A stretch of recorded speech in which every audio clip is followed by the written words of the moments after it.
Javier Milei, buenas noches, ¿cómo estás? ¿Qué tal, José? Un gusto enorme. Bueno, arranquemos por lo que pasó en el Congreso. En un momento decidiste irte, lo compartiste vía Twitter. ¿Por qué? Porque el presidente de la Nación se puso a agredir a los porteños y como diputado nacional por la Ciudad Autónoma de Buenos Aires, con mi compañera de banca, Victoria Villarroel, decidimos levantarnos e irnos porque no teníamos por qué soportar las agresiones y las mentiras de Alberto Fernández. ¿Qué representaba esa apertura de sesiones? Digo, ¿cómo viste una vicepresidenta que no le aceptó ni el agua al presidente? ¿Cómo se veía esa relación desde adentro? Mira, a mí ese tipo de cosas a mí me importa nada. A mí lo que me importa es que venga y traiga un discurso donde directamente miente, donde hace recorte de los datos para mostrar una realidad que no es así. Entonces, que venga a hacer manipulación de datos para mostrar una situación que no es la del país, tío, más claro es cuando se pone a hablar del crecimiento. A ver, los procesos de crecimiento, primero que se miran en periodos largos, ya sea 50 años, 100 años. La realidad es que Argentina es el país más rico del mundo al inicio del siglo XX, hoy está 70 el tipo de cambio oficial, 140 el paralelo. Si vos te fijás, Argentina, mirás el PBI en nivel, está estancado en los niveles del 2011. De hecho, el 2022 terminó 1% abajo de ese nivel. Estamos 13% abajo en términos per cápita. Tenemos el segundo salario en dólares al tipo de cambio paralelo más bajo de la región. Solamente superamos a Venezuela. Tenemos 45% de pobres, tenemos 10% de indigentes. O sea, el 30% de los trabajadores que trabajan son pobres.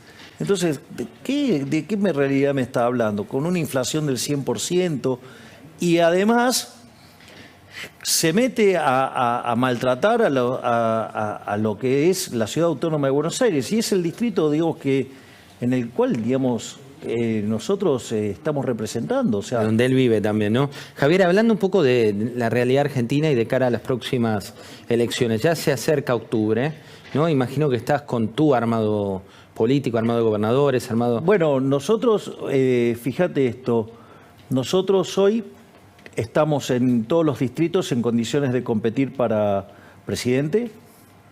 Hay distritos en los cuales hemos logrado armar estructuras muy competitivas y por eso vamos a competir también por este desdoblamiento que están haciendo para escapar del gobierno espantoso de Alberto Fernández, que el único que no se entera es Alberto Fernández. Nosotros estamos competitivos en Neuquén, estamos competitivos en Río Negro, estamos competitivos en Chubut, estamos competitivos en Tucumán. En la provincia de Buenos Aires... ¿Tenés precandidato en la provincia? Nosotros sí, digamos, o sea, en los casos que te mencioné sí hay candidatos y lo que tiene que ver con la Ciudad Autónoma de Buenos Aires y con la provincia de Buenos Aires se van a definir, digamos, cuando se definen las candidaturas públicamente. Porque esto también, la gente tiene que saber que hay muchos problemas donde hay un señor que si se entera, si tiene detalles sobre armados y estructura, va y valijea gente. Y entonces después tenés problemas, que se te bajan porque los valijearon. Entonces, es una cuestión muy delicada. ¿A quién te referís concretamente? Bueno, es la metodología de la Ciudad Autónoma de Buenos Aires, del jefe de gobierno. ¿Decís que soborna? Bueno, es una persona donde de repente, digamos, las voluntades cambian misteriosamente. ¿Tenés pensado denunciarlo judicialmente? No, digo, porque esto es parte, digamos, esto es la política que nosotros venimos a cambiar. Decías entonces provincia y ciudad que son como dos umbrales muy, muy importantes de cara a la próxima elección. Vos ya tenés precandidatos, pero no querés exponerlos. Nosotros nos vamos a exponer porque, o sea, después te expones a este tipo de cosas. Pero nosotros, por ejemplo, en la provincia de Buenos Aires, de los 135 municipios, ya estamos en 130. Es decir, pensá que cuando Macri ganó tenía menos de 90. Hablando de eso, hay como muchos análisis respecto de tu votante. Hay quien dice que vos le sacás a Juntos por el Cambio, que esa es la masa crítica más fuerte. Hay quien dice que en realidad le sacás en parte al Frente de Todos. ¿Cuál es el análisis que haces vos? Primero que los que hacen ese análisis son muy totalitarios. ¿Por qué? Y muy fascistas. Porque la pregunta es, cuando vos vas a votar, ¿tu voto es de alguien? No. Señores de la audiencia, el voto de ustedes son esclavos de los políticos, que ellos son los dueños de sus votos, son los dueños de sus voluntades. No. Pues lo que decís es, se toma como si fuera una opción. Claro, como si fuera, digo, como si la gente fuera cosa, y son cosas que le pertenecen a los políticos. Digo, eso me parece que es una cosa bastante totalitaria. No solo eso, sino que además yo no tengo la culpa que Juntos por el Cambio le haya mentido a la población durante estos años. Yo no tengo la culpa. ¿En qué le mintió? Cuando dice que solo el 42%, eso es mentira. Cuando vos vas a un balotaje, la pregunta es, cuando vos vas a un balotaje, ¿tus votos son los del balotaje o los votos con los que vos entraste a ese balotaje? En realidad tus votos son los que vos entrás al balotaje. Después es una elección binaria. ¿Y el Frente de Todos les mintió? No, para. Todos mienten. Digo, pero Juntos por el Cambio en esto miente y hay que señalarlo. Porque son los que más hablan de que les sacamos los votos, que lo de esto, que lo otro. O sea, todas, digo, cosas muy totalitarias, de donde pareciera que a los de Juntos por el Cambio, digamos, parece que lo que ellos quisieran es matarme directamente. Para que sea ellos, solamente ellos contra. O sea, que no compitas, decís. Sí, claro, obviamente. Digamos, o sea, las distintas apreciaciones que hacen son así de totalitarias. Es decir, quieren sacarme directamente de la cancha. ¿Recibiste propuestas concretas para salir de la cancha? Digo, eso no importa. Digo, yo voy a jugar. Digo, o sea, así que no me importa. Digo, o sea, en términos técnicos lo que importa es que voy a jugar. Digamos, o sea, y que si entro en la segunda vuelta, digamos, ganamos la presidencial. Pero lo que quiero ir es a la mentira de Juntos por el Cambio con la mentira del 41, el 42. La realidad es que las PASO del año 2019 actuaron como una primera vuelta.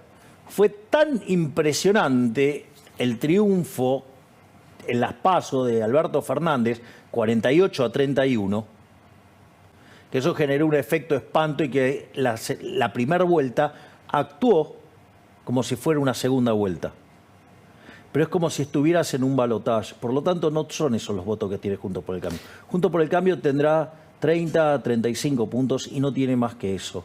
Recién diste una definición que es, si entro en segunda vuelta, gano el balotaje. Exactamente. ¿Segunda vuelta con quién, de acuerdo a tus análisis? A mí me da lo mismo, contra el que sea. ¿Y por qué crees que ganás? Porque todos tienen y con mucha razón, la gente tiene una pésima imagen de todos los políticos.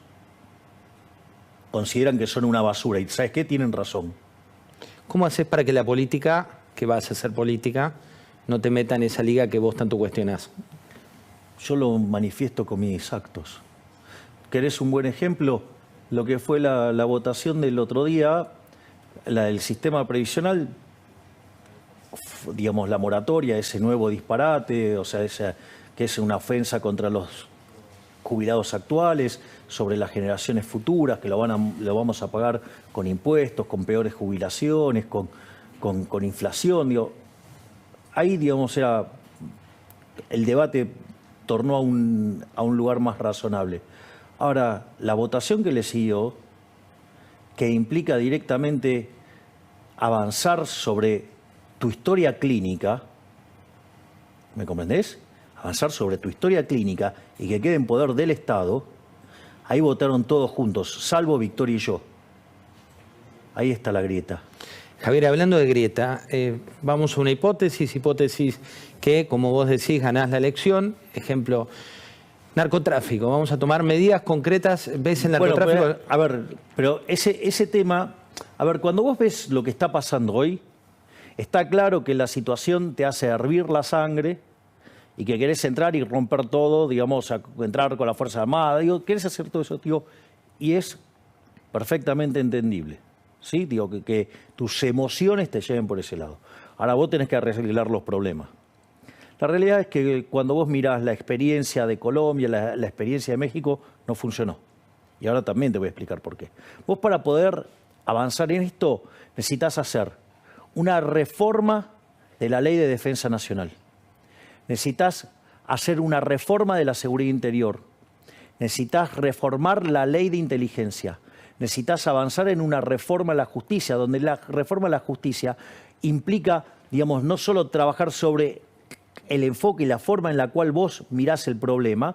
Nosotros, por ejemplo, tenemos una visión muy alineada con lo que, por ejemplo, es toda la línea que baja de lo que se llama análisis económico del derecho, que en el fondo no tiene ni más ni ver que el que la hace la paga. Y eso también requiere una ahí reforma. sería, en eso, en el narcotráfico, me quedo con esto, el que las hace la paga.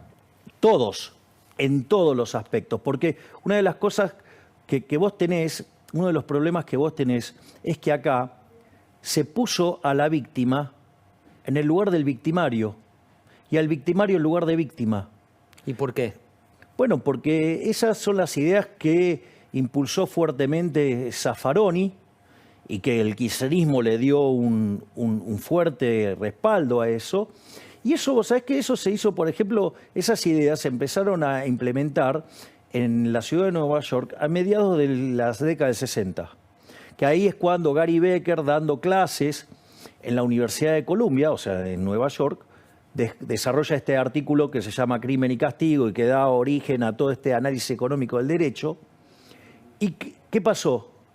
Vos a mediados de los 80, o sea, 20 años después, New York era la ciudad más peligrosa del mundo. Y ahí es cuando llega Giuliani y aplica el principio de la ventana rota. Pero esto no es ni más ni menos que el que las hace la paga. ¿Y hay que Pero bajar la edad de las penas, por ejemplo? En realidad las penas tienen que estar en línea, digamos, a los delitos que vos cometés. O sea, digo, un tipo que, digo, o sea, a ver, puedes ser menor de edad, pero si está asesinando gente, che, dale. Porque si no, el problema es que vos qué haces, trasladás el delito, se lo mandás a hacer a otro. ¿Hay connivencia del poder político, sobre todo el gobierno, con el tema del narcotráfico en Rosario? Yo no tengo dudas que hay connivencia de la política, obviamente, si la política se financia con esto. Y cuanto más gobiernos de izquierda tenés, más profundo es esto. Por eso, digo, también hay que mirarlo como un problema de seguridad nacional, ¿me comprendés? Fíjate esto, digo, y de la defensa nacional. ¿Por qué? Porque muchas veces en estas situaciones vos tenés intromisiones de los países de izquierda vía el narcotráfico. Es la forma en la cual te entra a la izquierda y te genera el caos social que después siembra, deja el terreno fértil para la implementación de las ideas de la izquierda. Entonces hay que tener mucho cuidado con eso y también hay que, pero también hay que tener mucho cuidado con lo que uno dice si no se modifican las leyes y si no se modifican el marco, porque vos, por ejemplo, acorde a la Convención de Ginebra, vos no podés mandar a las Fuerzas Armadas a pelear contra civiles, salvo casos excepcionales de niveles de violencia, digamos, que casi que es como si fuera una guerra. Porque ¿cuál es el problema? Porque vos mandás a las Fuerzas Armadas a hacer eso y después los políticos de porquería que tenemos no los bancan. ¿Y sabes qué? Terminan presos por delito de lesa humanidad. Hablando de guerra y una guerra interna muy fuerte en la política, Cuervo Larroque decía esto que quiero compartir con vos. Dice, si hubiera hecho las cosas bien, tendría la reelección. Sin embargo, hoy el presidente quiere ser reelecto. Quiere ser reelecto, pero no va a ser reelecto. Es más, yo te voy a decir algo que es muy importante. Y esto también debería ser más sincera la gente de Juntos por el Cambio y no estar tratando de asustar y espantar a la gente con el cuco. El cuco es Cristina. El Frente de Todos va a perder. Pierde la elección, la pierde. Aunque Massa sea candidato, aunque a ver, Scioli sea candidato. Vamos a ponerlo en estos términos.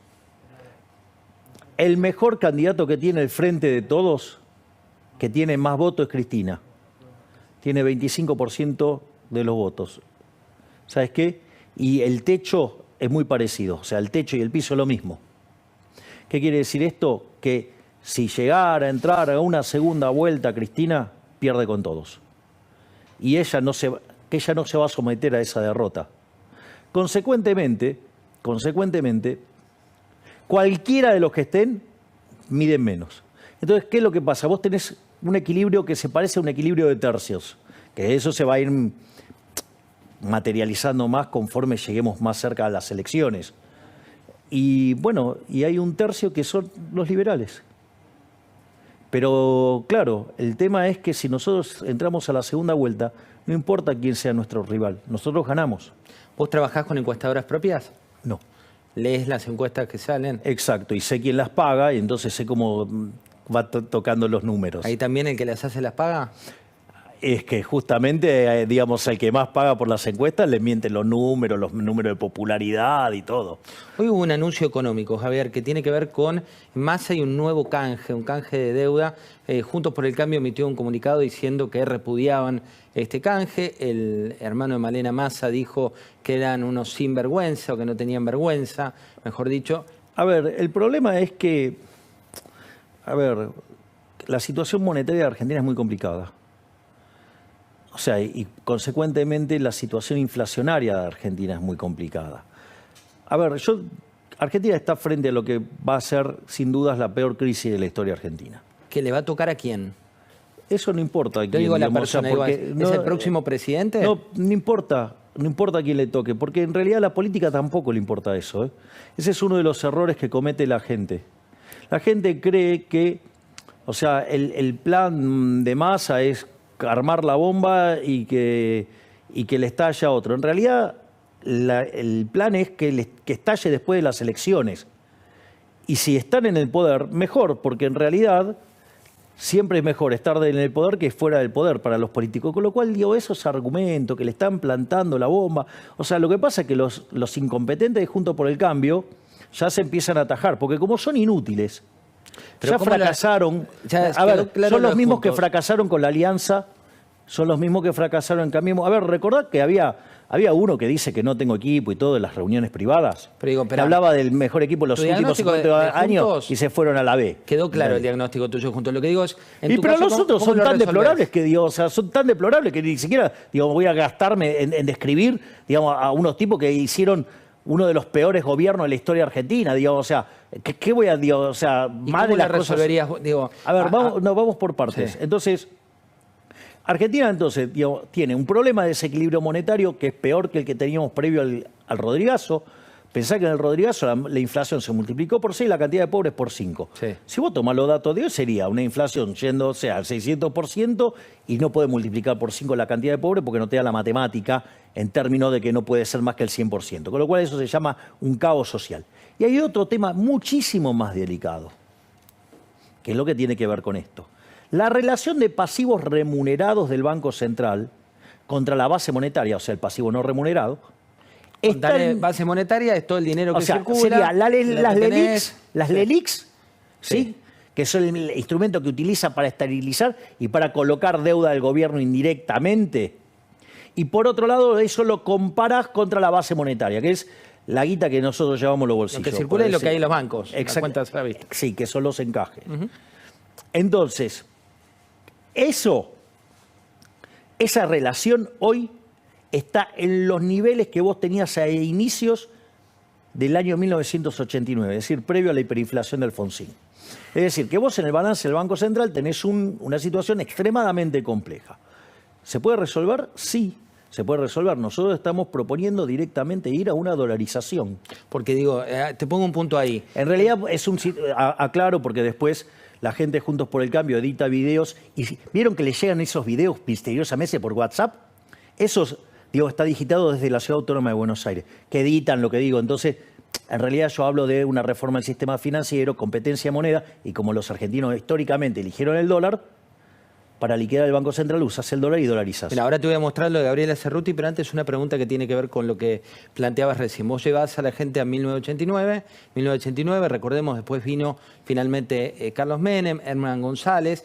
Hoy nadie quiere ser Herman González en el sentido de un plan Bonex como bueno, está bien, pero es que, de vuelta, vos lo podés resolver vía la dolarización. Lo que pasa es que, a ver, hay economistas que como trabajan para los políticos ladrones, hacen análisis para favorecer a los políticos ladrones y otros además son troncos en materia monetaria y le erran. Cuando vos, por ejemplo, yo he visto economistas mirar el pasivo del Banco Central, o sea, el ELIX y base monetaria. Lo que debe. Sí, pero tomarlo al tipo de cambio oficial para hacer la cuenta. No, maestro, el tipo de cambio lo tiene que hacer a mercado, no el que decidió un burócrata a dedo. Entonces, cuando vos mirás el pasivo del Banco Central, la base monetaria, el tipo de cambio paralelo, ¿sí? Está en torno a los 13.000 millones de dólares y tenés las LELIQs en torno a los 25.000 millones de dólares. O sea, hay un propio relato ahí, decís, construye. No, los propios economistas además también mienten.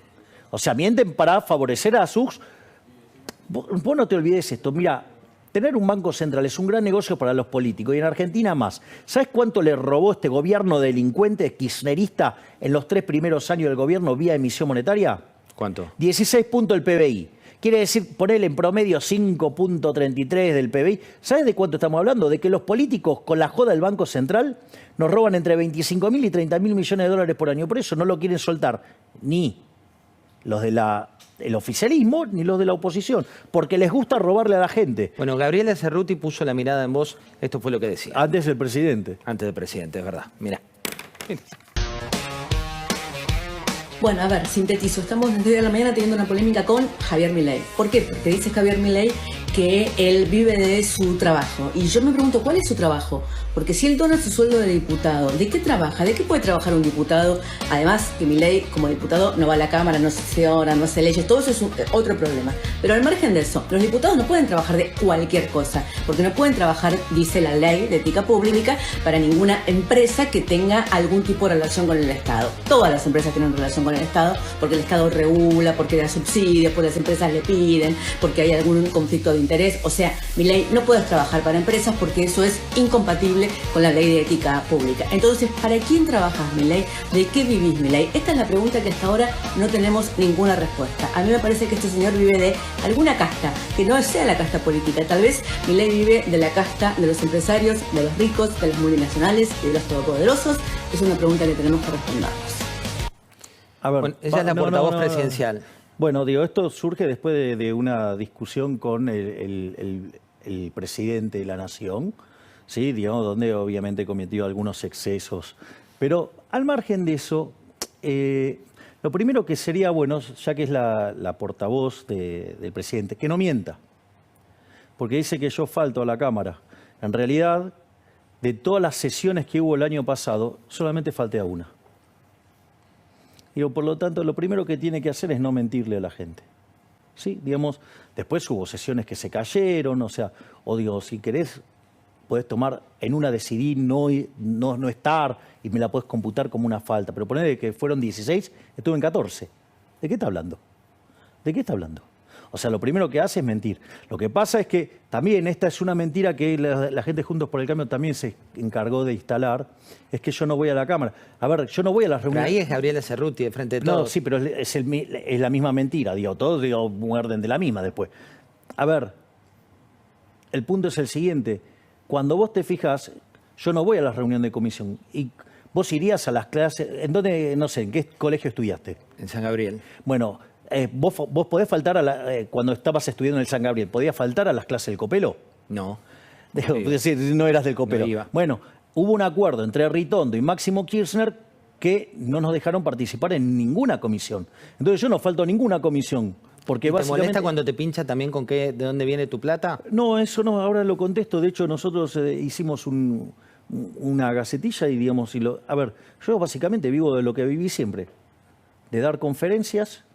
Lo que pasa es que yo entiendo, la señora Cerruti, ¿quién va a pagar un mango para escucharla? Para que ella la escuchen, tiene que pagar. En cambio a mí, digamos, por dar conferencia me pagan. Me pagan en dólares además, ¿me comprendés? O sea, y no me pagan poquito. O sea, mis conferencias oscilan entre 10.000 y 25.000 dólares. O sea, ¿sabes qué? Entonces digo, ¿qué me voy a preocupar? Digo, esta mujer para que la escuchen tiene que pagar. Hablabas digo, de... no, pero pará. Sí. La otra cosa que hago es, escribo libros y la gente los compra. ¿Me comprendés? Porque escribo sobre cosas interesantes. Por ejemplo, en abril va a salir un nuevo libro mío que, ¿sabes qué? Se llama El fin de la inflación. Y mientras que está todo el chanterío diciendo que no se puede dolarizar, que no, digo, qué sé yo, dentro de los que me criticaron, no sé, me critica un tipo, por ejemplo, que ni siquiera sabe hacer las cuentas, ¿no? Porque cuando fue a computar la deuda del Estado Nacional, agarró y tomó la deuda del Gobierno Nacional y le sumó la de las LELIC. No se dio cuenta que en el medio del Banco Central tiene el equivalente de cerca de 75.000 millones de dólares de títulos públicos. ¿Me comprendés? Donde vos 25.000 millones de eso los vas a mapear contra las LELIC. Y después tenés 3.000 millones de la oposición de oro, la vas a mandar contra la base, te quedan 10.000 por rescatar y con que esos títulos cotizaran al 20% podés rescatar la base. ¿Sabes cuánto cotizan hoy los títulos? ¿Cuánto? 30. ¿Sabes qué quiere decir? Que encima te sobra plata para hacerlo. Entonces, digo, yo entiendo, digamos, que hay gente malintencionada, hay gente burra Y hay gente que además cobra por hacer esto. Cobra para ensuciar. Hay gente que cobra para ensuciar. Javier, muchas gracias por haber venido. Gracias, José. Nos vamos a ver la tapa de La Nación que tiene una protagonista que te queremos ponchar, que es...